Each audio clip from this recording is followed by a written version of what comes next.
Hello friends, ધમુસ kitchen and blog પર તમારું સ્વાગત છે।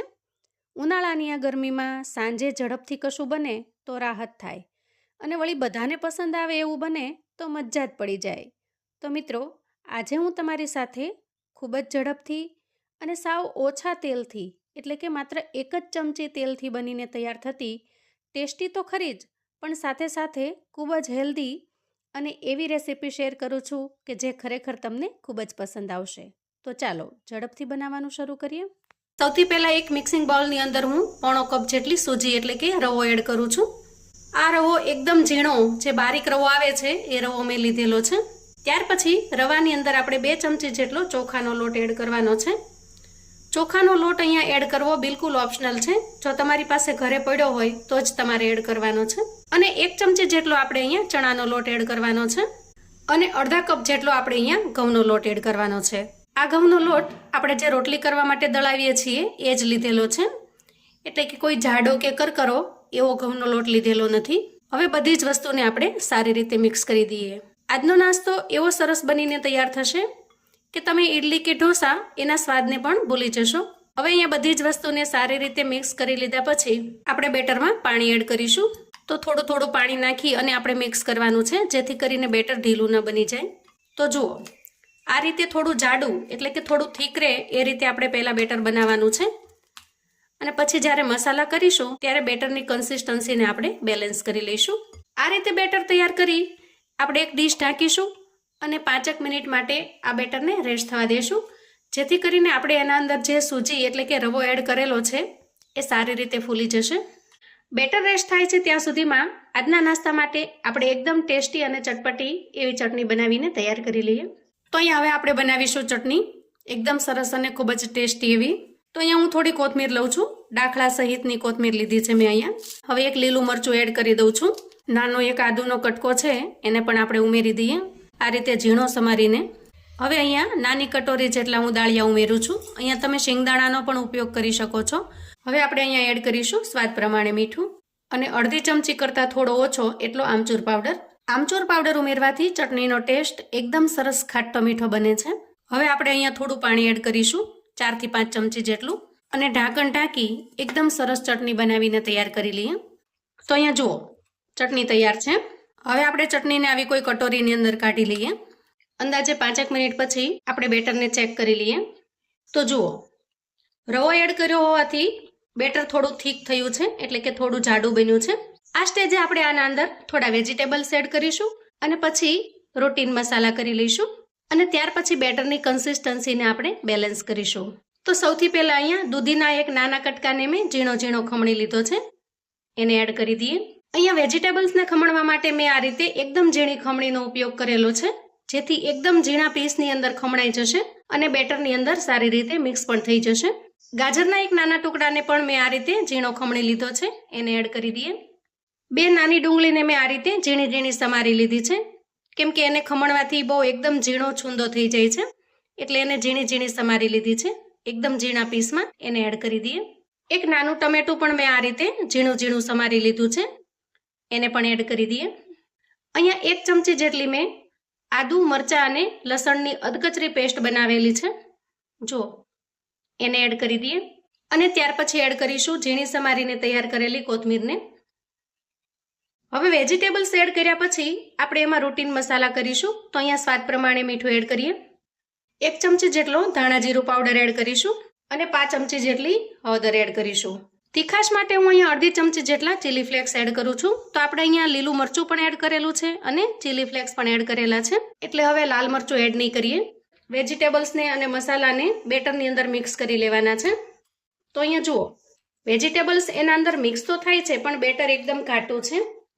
આ સ્ટેજે આપણે એના અંદર થોડું પાણી એડ કરીશું, અંદાજે 2 થી 3 ચમચી જેટલું અને સારી રીતે મિક્સ કરી લઈશું। જુઓ, હજી મને થોડી પાણી નાખવાની જરૂર જણાય છે એટલે હું ફરી 2 થી 3 ચમચી જેટલું પાણી એડ કરું છું। તો અહીંયા જુઓ, બેટર એકદમ સરસ પરફેક્ટ બની ગયું છે। અહીંયા બેટરની કન્સિસ્ટન્સી તમે જોઈ છે, જુઓ આ રીતે લચકા ટાઈપનું આપણે બેટર બનાવીને તૈયાર કરવાનું છે। અહીંયા બેટર સરસ રીતે તૈયાર થઈ ગયું છે અને હવે આપણે એમાં અડધા લીંબુનો રસ એડ કરીશું। જુઓ, આ રીતે આપણે એડ કરી દેવાનો છે અને લીંબુના રસને સારી રીતે મિક્સ કરી લેવાનો છે। તો લીંબુના રસને આપણે સૌથી છેલ્લે એડ કરવાનો છે. બધા જ મસાલા અને વેજીટેબલ્સ એડ કર્યા પછી સૌથી છેલ્લે આપણે લીંબુનો રસ એડ કરીશું. અને આ રીતે લીંબુનો રસ એડ કરવાથી તમારે દહીં કે છાશ કે બીજી કોઈ પણ ખટાશની જરૂર નહીં પડે અને ઈનો કે સોડાની પણ જરૂર નહીં પડે. એકદમ સરસ જાળીદાર એવો નાસ્તો બનીને તૈયાર થશે. તો અહીંયા આપણું બેટર રેડી થઈ ગયું છે અને હવે આપણે ગેસ તરફ જઈશું. હવે અહીંયા ગેસ ઓન કરી આપણે એક પેન મૂકીશું અને આ પેનને બ્રશની મદદથી થોડું અમથું ઓઇલથી ગ્રીસ કરી લેવાનું છે. જો આ રીતે. અને થોડું ગરમ થાય એટલે અહીંયા 1.5 થી 2 ચમચા જેટલું બેટર લેવાનું છે અને ચમચાની મદદથી આપણે આ રીતે સ્પ્રેડ કરી દેવાનું છે. તો અહીંયા તમારે થોડી નાની સાઈઝ કરવી હોય તો 1 જ ચમચો જ લેવાનું. અને ગેસની ફ્લેમને આપણે અહીંયા સ્લો રાખીશું જેથી કરીને નીચેની સાઈડને પાકતા થોડી વાર લાગે છે.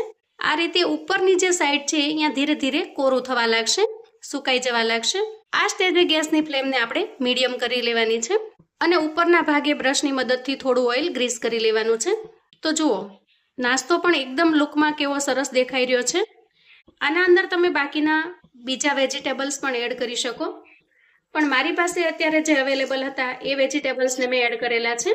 જો સાઈડ ચેન્જ કરી લીધા પછી આપણે સ્પેચ્યુલાની મદદથી થોડું આ રીતે દબાવીશું જેથી નાસ્તો બધી જ જગ્યાએ સારી રીતે પાકી જશે.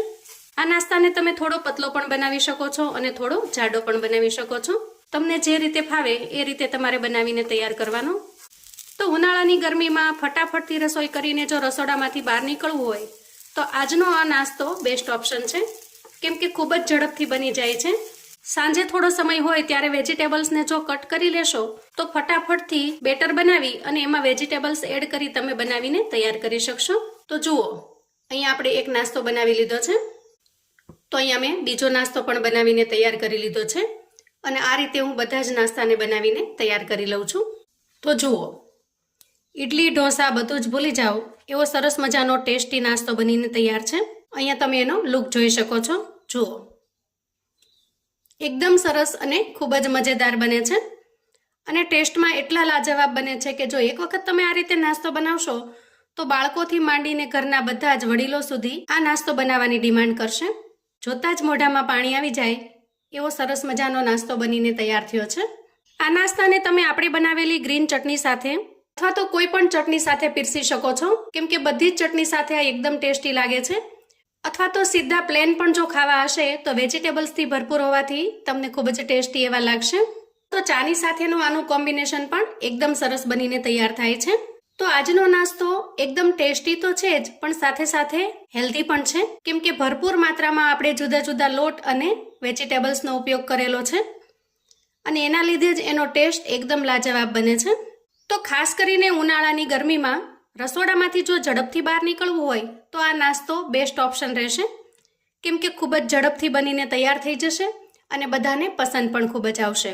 તો આવું અવનવું જાણવા માટે અને મને સપોર્ટ કરવા માટે ચેનલ પર જો તમે નવા છો તો ચેનલને સબસ્ક્રાઈબ કરો. વિડીયો ગમે તો લાઈક અને શેર કરો. તમારા સગા સંબંધી મિત્રોને પણ આપણી આજની આ નવી રીતે બનાવેલી નાસ્તાની રેસિપી ચોક્કસથી શેર કરજો, જેથી એ લોકો પણ બનાવીને તૈયાર કરી શકે, એન્જોય કરી શકે, એના પરિવારને પીરસી શકે. કોમેન્ટમાં મને ચોક્કસથી જણાવજો મિત્રો કે આજના આ નવા નાસ્તાની રેસિપી તમને કેવી લાગી છે. ફરી મળીશું એક નવી રેસિપી સાથે. ત્યાં સુધી આવજો મિત્રો.